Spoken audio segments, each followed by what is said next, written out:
আসসালামু আলাইকুম, সবাই কেমন আছেন? আশা করি সবাই অনেক ভালো আছেন। আজকে খুবই গুরুত্বপূর্ণ একটা বিষয় নিয়ে আলোচনা করব। এটা চাকরির পরীক্ষায় বারবার আসে, সেজন্য যারা চাকরি প্রত্যাশী তাদের জন্য এই টেকনিকটা শিখে রাখা খুবই প্রয়োজন বলে আমি মনে করি। এখানে দেখতে পাচ্ছেন দেওয়া আছে দুইটি ক্রমিক সংখ্যার বর্গের অন্তর 199 হলে বড় সংখ্যাটি কত। এটা হচ্ছে 22তম বিসিএসে এসেছিল।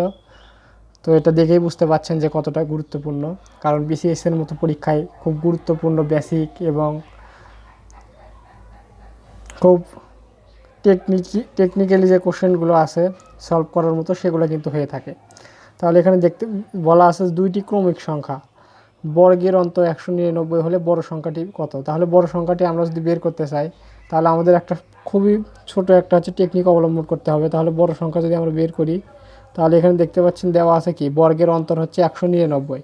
তাহলে বড় সংখ্যা যখন বের করব তাহলে 199-এর সাথে কি আমরা 1 যোগ করে দিব, তারপর কি ভাগ 2 দিব, 2 দ্বারা ভাগ করব, যেহেতু এখানে বলছে দুইটি ক্রমিক সংখ্যা।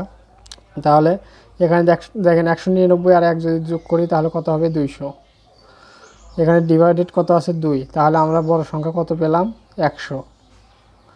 ঠিক আছে, তাহলে এখানে যদি বলতো যে দুইটি ক্রমিক সংখ্যার বর্গের অন্তর 199 হলে এখানে বড় যদি না দিয়ে যদি ছোট সংখ্যা দিত যে ছোট সংখ্যাটি কত, তাহলে যদি আমরা ছোট সংখ্যাটি বের করি তাহলে আমাদের শুধু একটু পরিবর্তন করতে হবে।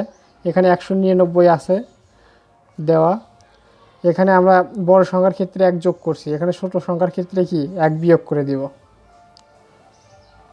দিয়ে 2 দ্বারা ভাগ দেব। এখানে দেখেন তাহলে 199 থেকে 1 যদি বিয়োগ দিয়ে 100 কত হচ্ছে 98, ভাগ কত 2 সমান সমান কত 99। তাহলে আমরা কিন্তু বড় সংখ্যাটা পেলাম হচ্ছে কত 100, আর ছোট সংখ্যা কি 99। এটা কিন্তু খুব সহজেই অনেক শর্টকাটে, এটা যদি আপনি এই নিয়মটা জানেন তাহলে কিন্তু কয়েক সেকেন্ডের মধ্যে এটার কিন্তু অ্যান্সার বের করতে পারবেন। আশা করি বুঝতে পারছেন। এরপরে এরকম আরও একটি সমস্যা আছে, দেখেন দুইটি ক্রমিক পূর্ণ সংখ্যা নির্ণয় করুন যাহাদের বর্গের অন্তর কত 47। এটা কিন্তু 26তম বিসিএসে এসেছিল। সো এটাও কিন্তু অনেক গুরুত্বপূর্ণ, মানে একই নিয়মের সব, শুধু টেকনিকটা আপনাকে জানতে হবে খুব ভালো করে।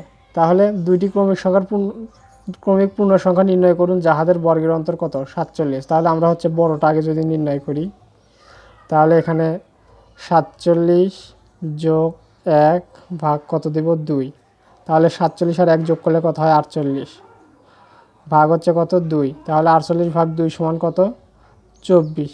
তাহলে দেখেন আমরা বড় সংখ্যাটি কি 24 পেয়ে গেলাম। আর টেকনিকটা যদি খুব ভালোভাবে আয়ত্ত থাকে তাহলে বড় সংখ্যাটি যদি আমরা নির্ণয় করি তাহলে কিন্তু ছোট সংখ্যাটি আর নির্ণয় করার প্রয়োজন হয় না, আমরা এমনি বুঝতে পারবো ছোট সংখ্যাটি কত 23। ছোট সংখ্যাটি কত 23। দেখেন আমি ছোট সংখ্যাটি যদি বের করি